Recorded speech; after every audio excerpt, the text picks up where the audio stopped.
आलोक जी, आपका रिस्पॉन्स उनकी बात पर।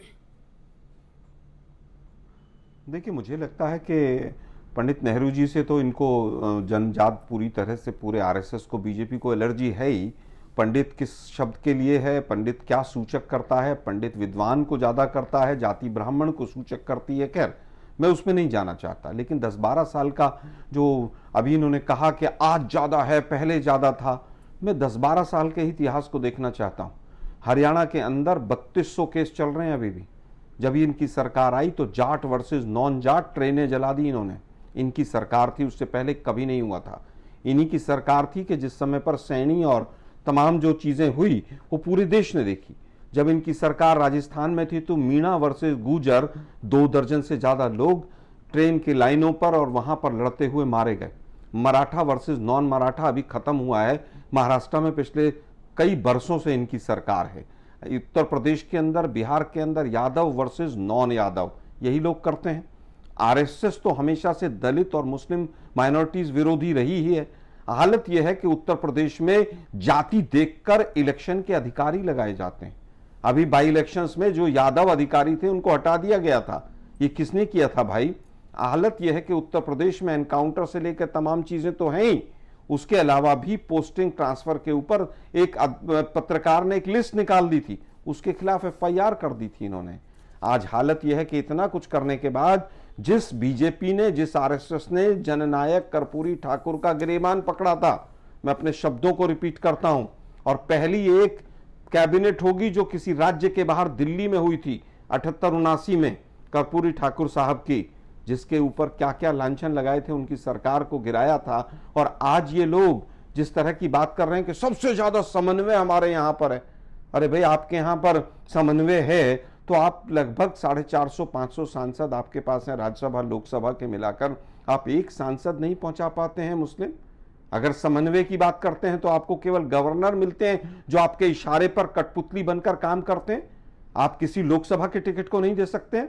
पूरे बिहार में जहां पर 18-20% माइनॉरिटीज हैं, आपको 20 साल शासन करने के बाद एक कैंडिडेट उपयुक्त नहीं मिलता है।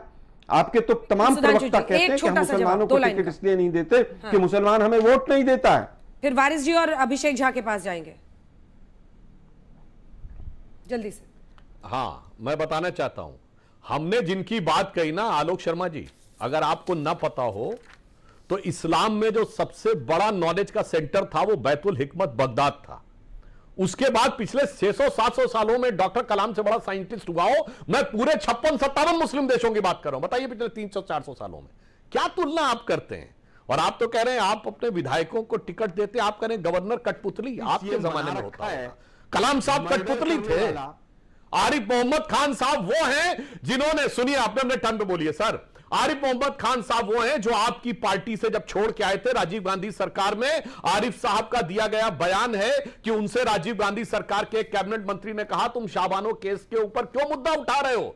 उन्होंने जानते क्या बोला? आरिफ साहब ने कहा मेरी दृष्टि में यह मुसलमानों को बहुत पीछे अंधेरे में धकेलने वाला कानून है। तो उन्होंने कहा, राजीव गांधी सरकार के कैबिनेट मंत्री ने कहा अगर मुसलमान गटर में जाना चाहते हैं उन्हें गटर क्यों उस चक्कर में पड़े हुए हो? यह मानसिकता है आपकी और यह अंतर है हमारे अंदर। ठीक है, चलिए अब एक बार बाकी दोनों मेहमानों को दिखाइए, अभिषेक झा जी को और वारिस पठान जी को। अभिषेक जी आपके पास आ रही हूं, लेकिन यही मामला इधर भी दिखता है, क्योंकि अगर अभी जो नेतृत्व में भी कैसे जाति देखी जाती है उसका परिचय बिहार में इस वक्त खूब अच्छे से हमारे दर्शक देख रहे हैं। तो सबसे पहले आपको दिखाते हैं, क्योंकि अगर नीतीश कुमार मुख्यमंत्री हैं, उनका चेहरा सामने रखा जा रहा है। कुर्मी आबादी लगभग 3% है, 2.9%। और वैसे ही अगर यादव उधर है तो 14.3%, 14% के आसपास। उसके बाद आ जाइए उप मुख्यमंत्री जो अभी मौजूदा है, बाद में पता नहीं क्या होगा, सम्राट चौधरी, जिनकी आबादी कुशवाहा समाज की लगभग 4.5% है। उधर मुकेश सहनी को किया गया है, जो कि सिर्फ मल्लाह जाति देखिए तो 2.5% के आसपास है, लेकिन अगर पिछड़ी जो अन्य जातियां इसमें निषाद, बिंद सबको जोड़ दीजिए तो 10% के आसपास ये पहुंच जाता है। उसके बाद आइए अगड़ों की आबादी, क्योंकि बीजेपी की तरफ से विजय सिन्हा को भी बनाया गया है।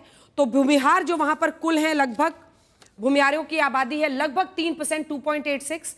ब्राह्मणों की है 3.5%।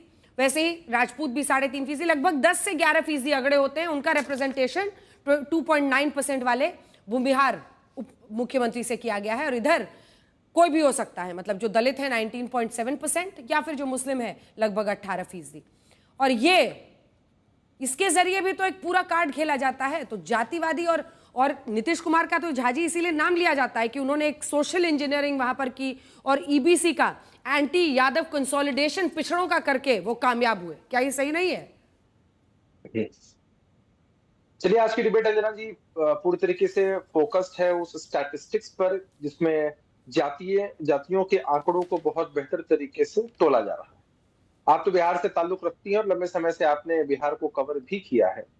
अगर जातियों का स्टैटिस्टिक्स ही चलता और अभी जो स्लाइड चल रही है उसको ही हम सत्य माने तो 2.9% कुर्मी जाति की पॉपुलेशन है और लंबे समय से 20 वर्षों की और खासकर बिहार के आम आवाम की पहली पसंद हमारे नेता नीतीश कुमार जी कैसे बने हुए हैं, ये सबसे दिलचस्प मामला है। देखिए, नीतीश कुमार जी ने कभी जाति की राजनीति नहीं की है जना जी, उन्होंने हमेशा जमात की राजनीति की है और जब पॉलिसीज बनाते हैं तो उसमें सबका ख्याल रखते हैं।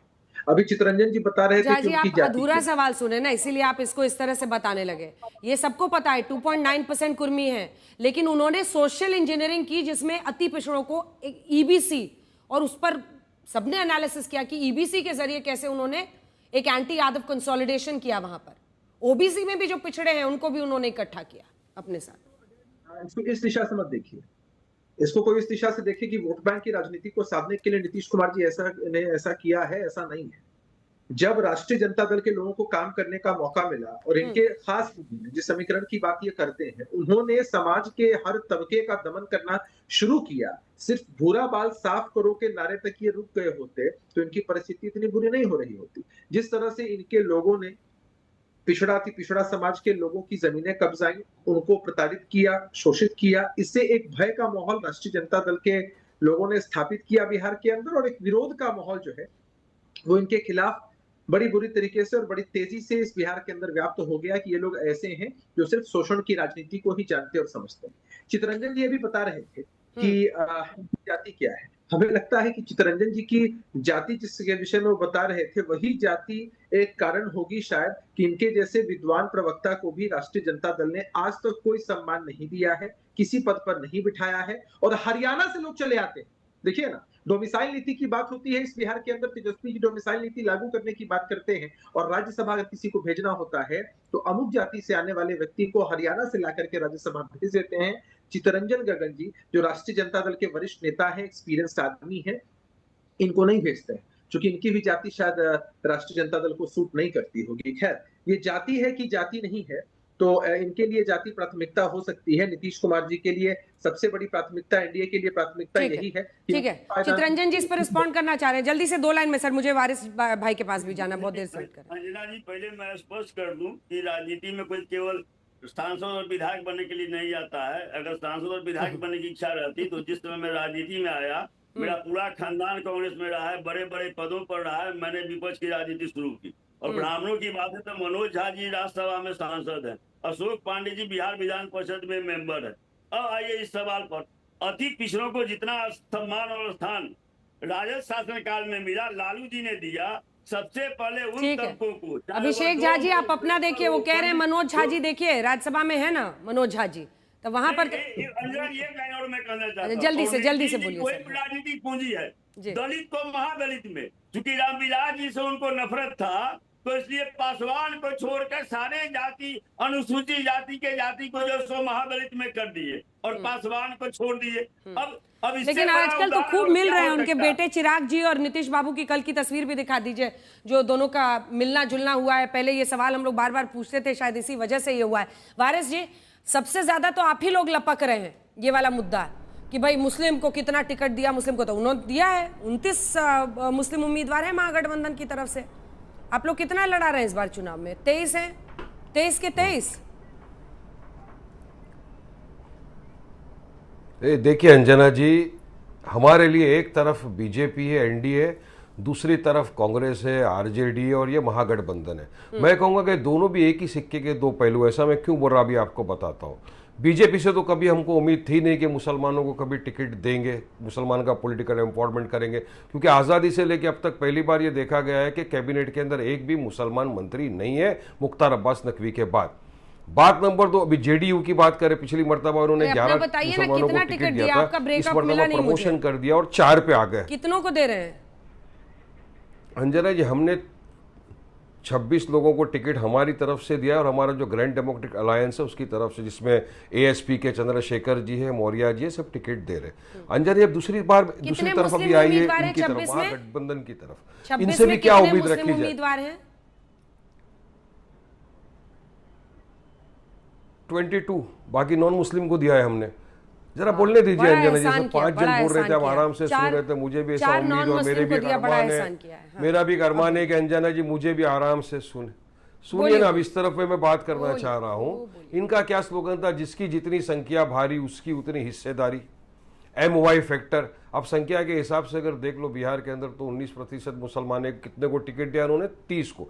अब सच्चाई ये दर्शा रहा है पूरे देश के सामने कि 2% वाला मल्ला सानी वो बन सकता है उप मुख्यमंत्री, 14% वाला यादव बन सकता है मुख्यमंत्री, मगर 19% वाला मुसलमान उप मुख्यमंत्री नहीं बन सकता। ऐसा क्यों भाई? क्या 19% में आपको कोई ऐसा मुसलमान चेहरा नहीं देखा जो उप मुख्यमंत्री बन सकता है? नहीं, तो फिर आपकी जिसकी संख्या भारी उसकी उतनी हिस्सेदारी, MY फैक्टर, सब गलत हो गया। आप क्या करते हो? मुसलमानों को चुनाव के पहले आप सिर्फ बहलाते हो, फुसलाते हो। चुनाव के पहले आप रमजान के महीने में उनके यहाँ जाते हो, वो आपको खजूर खिलाता, आप उनको टोपी पिना के आ जाते हो। चुनाव के पहले दाढ़ी वाले टोपी वाले का अपने साथ हेलीकॉप्टर में बिठा देते हो, चुनाव के बाद में उसी हेलीकॉप्टर से आप लात मार के उसको फेंक देते हो। आपको सिर्फ मुसलमानों के वोट चाहिए, मुसलमानों की हिस्सेदारी आपको नहीं देनी है। अगर हिस्सेदारी देनी होती तो हमारे साथ गठबंधन कर लिए होते। अब इन लोग को चुनाव के पहले वक्फ याद आ गया अंजना जी, वक्फ याद आ गया। सोचिए, जब वक्फ का इतना बड़ा मसला चला, हमने कहा काला कानून है। असद ओवैसी साहब पहले वो शख्स थे जिन्होंने पूरी पार्लियामेंट के अंदर वक्फ के काले कानून को फाड़ के फेंक दिया।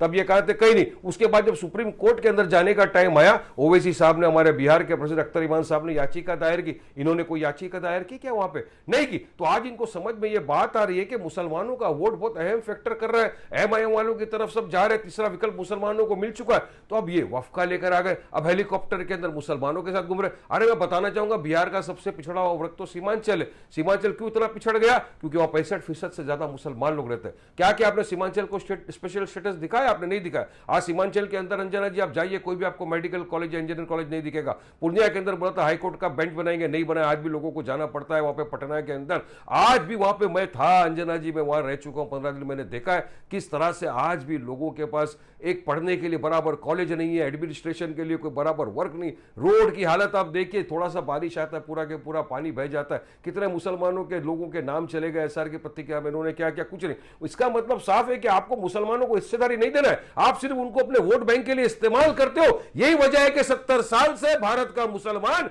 आज भी पिछड़ा हुआ वर्ग है। और ये मैं नहीं बोलता, कमेटी के रिपोर्ट भी दर्शाते हैं इस बात को। और अब चुनाव के वक्त आके मुसलमानों को बहलाएंगे फुसलाएंगे तो नहीं मिलेगा इस बार वोट। हिस्सेदारी आलोक जी और उनके पास जाऊंगा जल्दी से, तो बताइए, 30 टिकट आपने दे, ठीक है वारिस भाई, आ रही बड़ी बात हो गई। आ रही हूँ चितरंजन जी, आ रही हूँ जल्दी से। सुधांशु जी, फिर आलोक जी और फिर चितरंजन। बस जल्दी से देखिए, जो वारिस पठान जी ने बात कही वो बहुत गंभीर है और हम सब बैठ के जो यहां बात कर रहे हैं। उन्होंने कहा 19% मुसलमान, मगर कोई नहीं कहता कि मुसलमानों के अंदर कौन शेख है, कौन सैयद है, कौन पठान है, कौन गद्दी है, कौन घोसी है, कौन मेहरासी है, कौन जुलाहा है, कोई अंसारी है ना, कोई नहीं बोलता। और मजे की बात यह है, कोई यह भी नहीं पूछता कि मुफ्ती, मुकर्रम, बारी, हाफिज, मुल्ला, मौलवी में कितने जो है वो जुलाहा अंसारी बहना, हमसे पूछा जाता है। मजे की बात, कोई नहीं पूछता उनसे कि मुस्लिम पर्सनल लॉ बोर्ड में कितने हैं। यह होता है यकजहती, एकता। 20% ठोस है, 80 पे जात की चोट है। 20% अपना है, 80 में टुकड़े करना है। दिखाया भी जाता है 19% मुसलमान और हिंदुओं में। अभी देखिए क्या क्या दिखाया जा रहा था, इतने ब्राह्मण, इतने भूमिहार, इतने ओबीसी, इतने सैनी, इतने शाक्य, इतने ये बहुत गंभीर बात कही है वारिस पठान जी ने।